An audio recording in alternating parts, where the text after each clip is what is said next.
officially in the postseason in Jim Harbaugh's first season as a head coach. A lot of things to get to as you take a look here at the final score. Again, 47, the Chargers win it. For LA, it's their first time scoring 40 or more points in a game since 2021. They are now 7-1 against teams below 500 this season. Of course, Ladd McConkey with a historic game today. We'll get to that in a minute, but just his second multi-touchdown game in his rookie season. As for the Patriots, they now pick up back-to-back seasons with 13 losses. That's the first time in team history that has happened. The Chargers will now turn their attention to the Raiders up next. Meanwhile, the Patriots will wrap up the regular season and their season in 2024 with the Bills. We got a lot to talk about as this game comes to a close, so let's do so with some veterans here at CBS Sports HQ. We've got Ryan Wilson and Logan Ryan joining.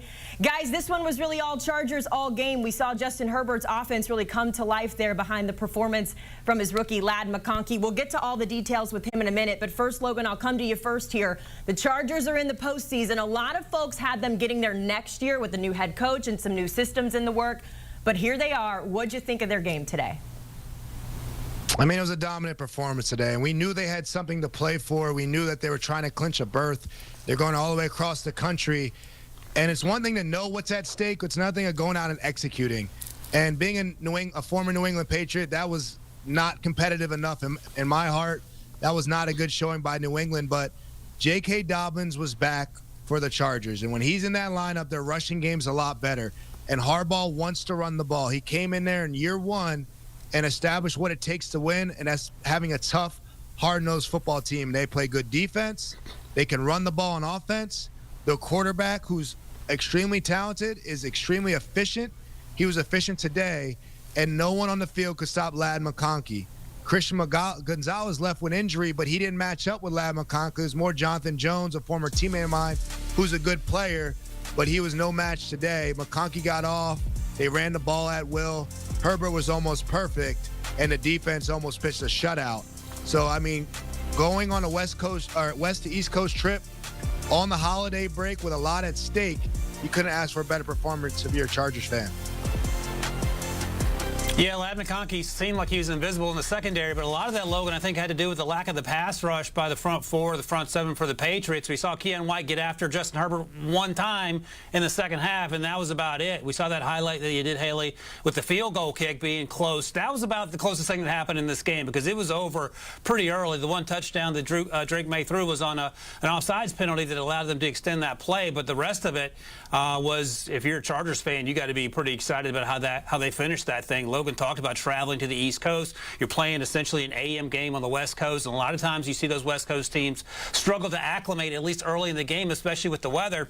No such issues. You would have imagined that the Chargers were the home team the way they played, and you know, Logan can tell you this better than I can, but from 2001 to 2020, no team had a better home record than the Patriots. The last 3 seasons, no team has had a worse home record than the Patriots. They never lost more than 3 games those first 2 decades that I mentioned. They've lost 6 this year, and it's back to the drawing board for them, but for the Chargers, is back to the West Coast to get ready for that Week 18 game. And the only thing they're really concerned about now is, are they going to be the 5 seed and have a chance to play the Texans? Or are they going to be the number 6 seed and then perhaps have to travel to face a team like Baltimore? So that's all they got left to figure out because they are going to the playoffs. Yeah, it was just an impressive win all around. We have to give the defense their flowers, too, because that has been a turnaround in itself. Both of you guys, though, touched on the rookie, Ladd McConkey, and I want to get into that because it was a record-breaking day for him. He now has the most receptions, receiving yards by a rookie in franchise history. He's also a 1,000-yard rookie wide receiver as well. And, Ryan, I want to go back to something that you pointed out at halftime, that trade that happened this year between the Pats and the Chargers. The Patriots traded down to get Jalen Polk. It left the Chargers with the opportunity to take McConkey at 34. It sounds like they won the trade, no question. Logan, though, I want to come to you first here on this before Ryan follows. As a former DB, a former corner, what is it about Ladd McConkey that makes him so difficult, that's allowed him to have so much success in year one?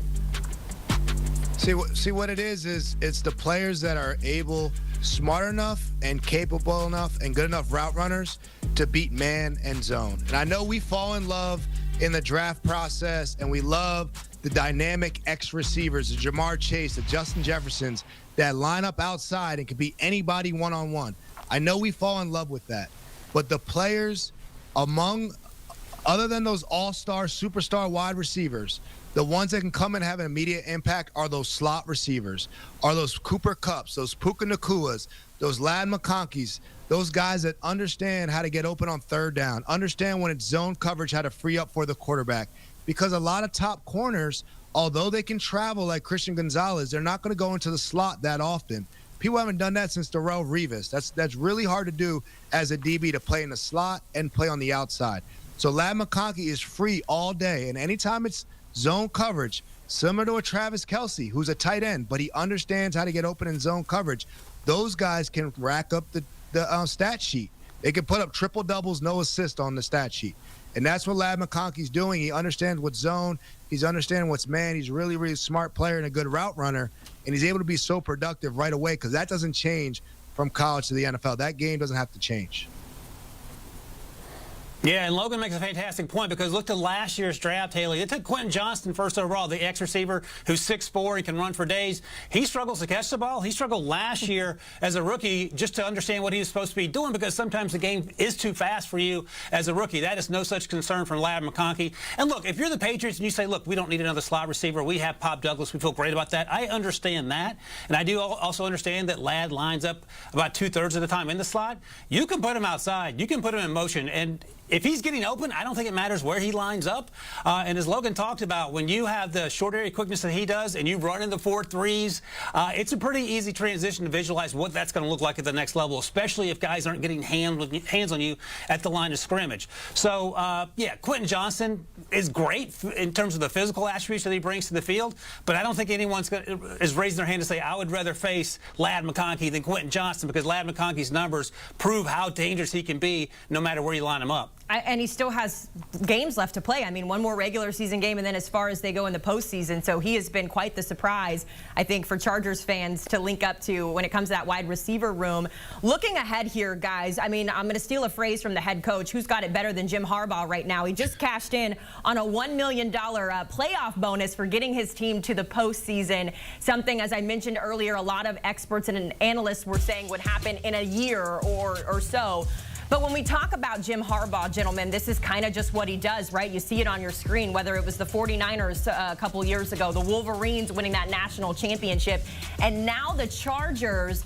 Logan, how impressed have you been with what Jim Harbaugh has been able to do, again, in year one, changing the way we think about this Chargers team in 24? I mean, I'm extremely impressed, but I'm not surprised. The Chargers have always been a talented team. Justin Herbert has had tremendous talent. They've always had good pass rushers in the last couple years with Bosa and Mack. They've had a great safety in Derwin James, one of the best defenders in the league. They have a great tackle in Rashawn Slater. So they've always had talent. They just found ways under Brandon Staley to fall apart. They weren't tough. They weren't disciplined.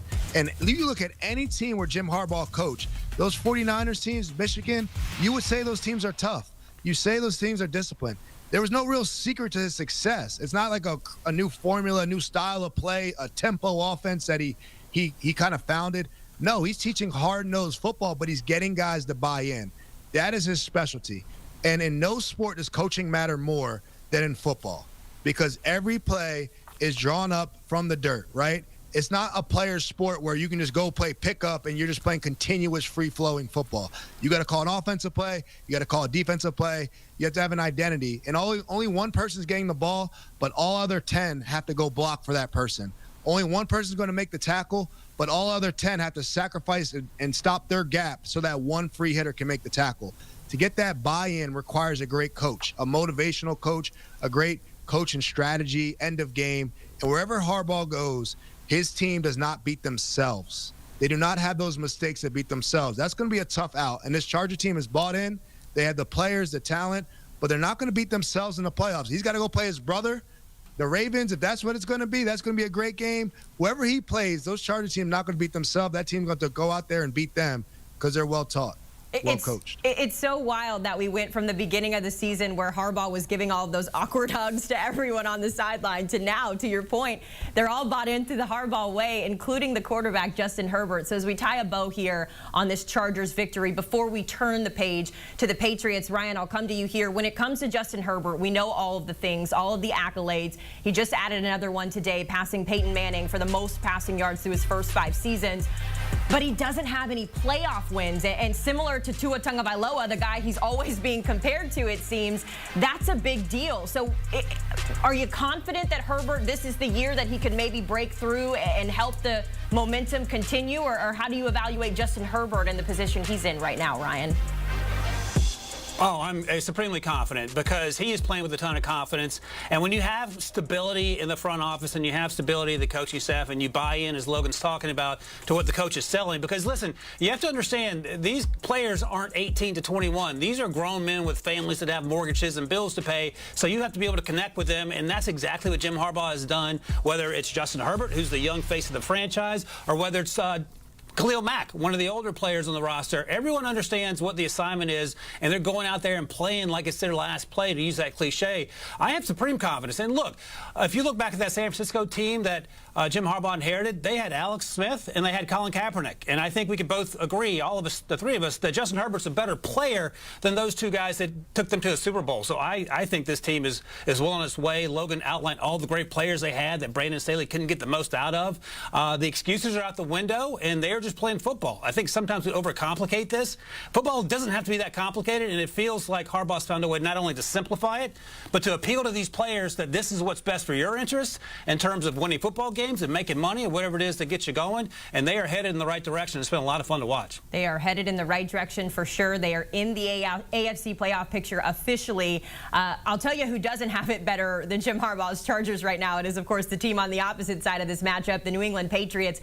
3-13 on the season, Logan, with 2 weeks still to go. This is the third straight season they'll miss the playoffs, and Ryan talked about it earlier. We are not used to seeing the Patriots in this position, especially when you think historically.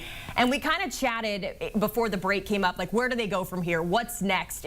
Put us in that locker room, in that organization, someone who's been there, who knows what the Patriots way looks like. Where do they go from here? Well, this wasn't good. This was not a good showing by any means. Even if your fans want you to lose the game for draft capital purposes, they're smart enough to understand that. You got to come out and compete. And it did not look competitive. Too many turnovers. They're leading the league in fumbles. All types. Ramon Stevenson's supposed to be benched, but he's not benched. He's playing. And then a guy who still was impressive in a blowout is the quarterback, Drake May. That is the hope. He goes out with a head injury. Then he comes back in the game. So I don't necessarily know. I know that New England fans are extremely educated. They're passionate fan base. They do not tolerate losing for long. So Gerard Mayo these next couple weeks is going to have some type of return to form here and give some hope in the future that he should be the head coach going forward. I do not believe Robert Kraft named an heir apparent 4 years ago to fire him after 1 year. They did find the quarterback. That is half the battle. Quarterback's extremely important part of a franchise, and obviously that 20-year span with Tom Brady helped them a lot. So they need to bring some pieces around Drake May. He is the guy going forward, and Gerard Mayo needs a coach these next couple weeks, like he earns the trust of his players and obviously the keys to the franchise going forward as well. But Drake May will be going forward. He is a great quarterback. He was the only bright spot in today's loss again. They need to protect him and his health. Going forward, they need to get some playmakers offensively, some linemen to protect them, and then some guys to stop people on the other side. So they got holes all over the roster, but the good thing is they got the most important piece filled. Even more than the head coach, the quarterback may be more important. They have that right. Yeah, I mean, you laid it out perfectly for me to tee up our draft expert, Ryan Wilson, here. Offensive line, wide receiver, running back, you name it, it's what New England needs. So, Ryan, take us inside that draft room here. Where do we start when it comes to the Patriots? They have that second overall pick right now if the season were to end, but obviously another year where they're picking closer to the top of the order there in that first round. Right, and Gerard Mayo, the cover was bare when he assumed that head coaching job. And the thing you have to ask yourself is, does he have the bona fides and the resume? Absolutely. You just look at his playing career, and Logan knows about that. And then, are the players still believing in what he's selling? And if so, then he has to be your guy, because it would be pretty unfair to try to move on from him when this is the team you set him up with, set him up to fail, it almost feels like. But as Logan mentioned, it starts with Drake May. He's a franchise quarterback. They got him third overall a year ago. They have the second overall pick, Haley, as you mentioned. You would think about trading down if there's an opportunity to get a player that you love, but don't overthink it. If it's not something you like, you take Travis Hunter and you move on. You have more cap space than any other team in the league. You have to sign offensive linemen. You have to draft offensive linemen. And we heard Logan talk about it. You have Drake May, you have Christian Gonzalez, you have Keon White. Those are it pretty much. Everything else should be open for business in terms of trying to improve your football team, because you're in one of the best divisions in football. It starts with Josh Allen and those Buffalo Bills, and you have to get better. And I don't mean win 2 or 3 more games next year better. You need to win north of 8 games next year because you have that franchise quarterback in place. And as we see with the Chargers, who we just talked about, if you get a coach in place and you got the franchise quarterback, everything else starts to fall in place. But you've got to build the offensive line to support Drake May, because otherwise he'll be running for his life like he was for much of the season. Yeah, and that's so much of what the concern was going into the season was, do we play Jacoby Brissett? Do we play Drake May because of those offensive line concerns? So there's a lot of things to fix here. Logan, as we wrap up here, I just got one question for you, because you mentioned it a little bit there in that last answer. When it comes to Gerard Mayo, do you think he's the head coach next year, or do they go in a different direction? I do think he's the head coach going forward next year, just because of Robert Kraft's commitment toward him. I don't think he's the owner to move on after 1 year without giving a roster to really compete for a playoff spot this year. I would love to see them run it back with Gerard Mayo, with more talent on the roster. You have a young quarterback. You can put the money in to bring some free agents in. Free agents like hope of a young, good quarterback. They'll get paid to come in. So you might be able to pay some guys to be active in free agency. They'll have some high draft picks. Travis Hunter will bring a lot of excitement, I'm sure, for any quarterback and DC. So I would love to see them run it back with Gerard Mayo. However, Mike Vrabel is a guy that could be out there that has New England ties as well. So, but I will say, to keep the answer simple and short, I say run it back with Gerard Mayo. Run it back. Give him another chance. Logan Ryan and Ryan Wilson joining us post-game as the Chargers punch their ticket to the postseason. Gentlemen, thanks for the time. So here's how the playoff picture is shaping up in the AFC. Obviously, we know the Chiefs locked up that 1 seed with that big win last week, with the Bills in contention as well. But we want to point your attention to the bottom portion of this screen, because the Chargers are in, and with the win, some things have sort of shifted around with those teams in the hunt. The Bengals, Colts, and Dolphins will all be eliminated today if the Broncos beat the Bengals in this next game coming up. Denver would take that final spot in the AFC. So a lot of things we are paying attention to, but we do know the Chargers are in the postseason.